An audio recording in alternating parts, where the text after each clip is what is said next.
welcome to the Deep Dive. Today, we're digging into the best metal detectors we're seeing for 2025. Yeah, if you've ever wondered what's buried just under your feet, maybe old coins, relics, lost rings even, you're definitely in the right place. We've done the homework, sifted through the options, really, to give you a quick guide to the top gear out there for this really fascinating hobby. It's such a unique mix, isn't it? You get outdoors, there's that little thrill of maybe finding something amazing. It's history hunting. Totally. So our mission today is pretty straightforward.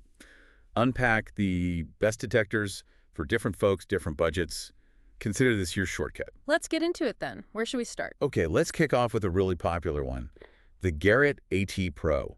This one, to me, feels like the solid all-rounder, the workhorse. Absolutely. It's got that reputation for a reason. It's versatile, works well for beginners, but also, has enough depth for experienced users. And a big feature, off the bat, it's fully submersible, up to 10 feet. That's right, 10 feet, which is huge.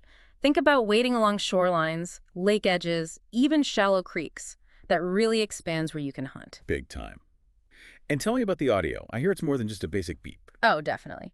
The AT Pro has what they call proportional audio, or pro audio. So the loudness and the pitch change based on the target's size and depth. Ah, okay, so it gives you more clues before you even start digging. Exactly. A faint, maybe choppy sound might be junk near the surface. But a strong, solid, repeatable tone, that could be a coin, deeper down, it helps you discriminate. Makes sense. Less time digging trash. And how does it handle tricky ground conditions, like mineralized soil? That's where the automatic ground balance really comes into play. Highly mineralized soil, like you find in some gold fields or even wet salt beaches, can make detectors go haywire with false signals. Like static, yeah. Precisely. The AT Pro automatically adjusts to filter out that ground noise, letting the real target signals come through much more clearly. It adapts. Okay, so performance-wise, it sounds quite advanced. What about the price? It sits in that mid-range, usually around, say, $500 to $700, depending on the package. But yeah, you're getting professional-level features for that. So a really strong contender if you're serious about the hobby or ready to upgrade. Definitely a benchmark. Now, if maybe you're just dipping your toes in, or perhaps budget is a primary concern. Right. What's the entry-level pick? Well, the Kaiweets KGM01 is a really interesting option there. It's designed specifically to be budget-friendly and easy for newcomers. Okay, so what makes it easy? Less complex, I assume. Yeah, it's got a very clear, intuitive LCD display. You're not bombarded with tons of settings right away. Plus, it's lightweight. That helps, especially for longer hunts, or maybe if kids are trying it out, less arm fatigue. Exactly. And even at that lower price point, you still get some decent features. The search coil is waterproof, so shallow water or damp ground isn't an issue. Still practical then. And the shaft is adjustable, so different people can use it comfortably. Now, the ground balance is fixed, which means it might struggle a bit in really mineralized areas. But for typical parks, fields, maybe drier parts of the beach. For those common conditions, it works quite well. It's really about giving people a chance to try detecting, see if they enjoy it, without that big initial investment. Makes perfect sense. A good starting point. Now, if you want something that kind of bridges that gap, affordable, but with more tech packed in. Okay, yeah. What's in that middle ground? The Nocta Simplex BT is a really strong player here. Represents fantastic value, I think. DT Bluetooth. You got it. Built-in Bluetooth, so you can use wireless headphones, no annoying cables. That's a feature you usually find on much pricier machines. That's a huge convenience factor. Tangled wires are the worst. Tell me about it. And it's not just the Bluetooth. It's fully waterproof up to 16 feet. 16? Wow. Even deeper than the AT Pro. Yeah, quite a bit deeper. So serious potential for underwater searching. And despite all that, it's super lightweight, only about 2.6 pounds. Oh, that is light. You'd barely feel that after a few hours. Right. Really helps with endurance. It also has preset search modes like park, field, beach, which are optimized to filter out the typical kinds of trash or interference you find in those spots. So it simplifies things a bit for different locations. Exactly. Cuts down the learning curve.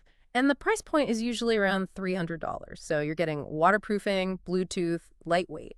It's a very compelling package. That sounds like strong value.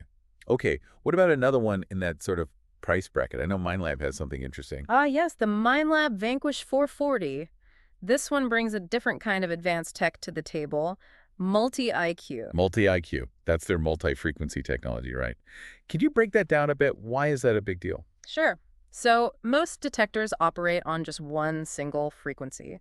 Think of it like having one specific tool. Multi-frequency, or multi-IQ as my lab calls it, is like having several tools working at the same time. It transmits and receives on multiple frequencies simultaneously. Lower frequencies are generally better for large, deep targets like silver coins, while higher frequencies are better for smaller, low conductivity targets like small gold items. So it's basically looking for a wider range of stuff all at once. Precisely. And it also tends to handle mineralized ground and saltwater beaches much better than single frequency machines.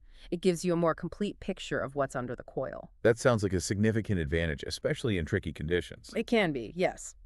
The Vanquish 440 also keeps things fairly simple with 4 preset modes: coin, relic, jewelry, and all metal. User-friendly again.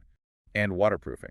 The coil is waterproof, yes. The control box itself is water resistant, so you can't submerge the whole thing like the Simplex, but splashes and rain are fine. Good for beach hunting near the waterline. Gotcha. And price-wise, it's similar to the Simplex. Around $300? Generally, yes. They're often direct competitors, so the choice there often comes down to, do you value the full waterproofing and Bluetooth of the Simplex more? Or the potential detection advantage of multi-frequency with the Vanquish. Exactly. It depends on where and what you hunt most often. A fascinating choice for buyers in that range. Okay, we've got some great all-rounders and value picks. What about something more specialized? Right. If your main goal is finding gold, specifically natural gold nuggets, then you'd look at something like the Gold Monster 1000, also from Mine Lab. Gold Monster, the name says it all. What makes it so good for gold?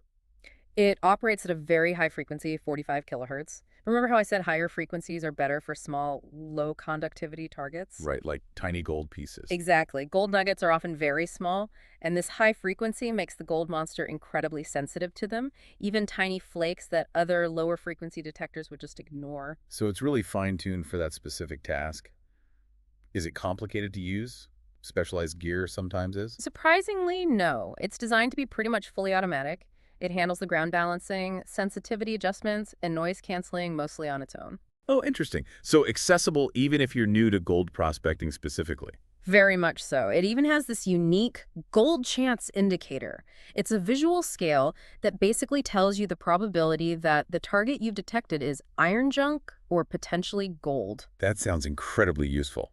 Cuts down on digging junk targets when you're specifically after gold. It really does streamline the process. Now, being so specialized, it does come at a higher price. You're looking at just under the $1,000 mark typically. Okay, so a significant investment, but potentially very rewarding if finding gold is your primary objective. Absolutely. For the dedicated electronic prospector, it's a powerful tool. Wow, okay. So that's 5 really distinct detectors covering a lot of ground, from beginner budget options to specialized gold hunters.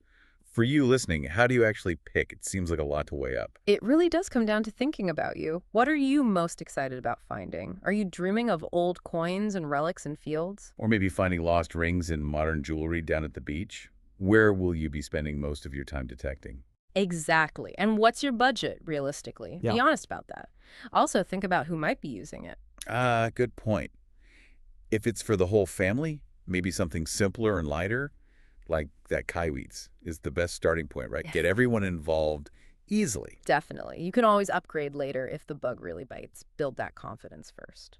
And it's worth remembering, isn't it, that the detector, while important, is just one piece of the puzzle. Oh, absolutely.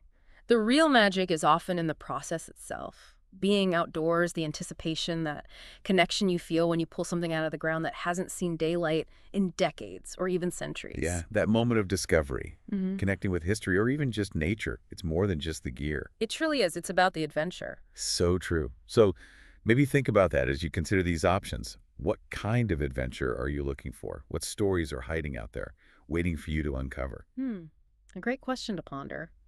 And, speaking of uncovering things in surprising places, our next deep dive, we're actually going to explore some really unexpected locations where people have had amazing metal detecting success. Forget just parks and beaches. Think more urban. Ooh, urban detecting.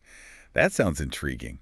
Yeah. All right, you definitely don't want to miss that one. It should be fun. Until then, keep that coil swinging, stay curious about what's beneath the surface, and happy hunting.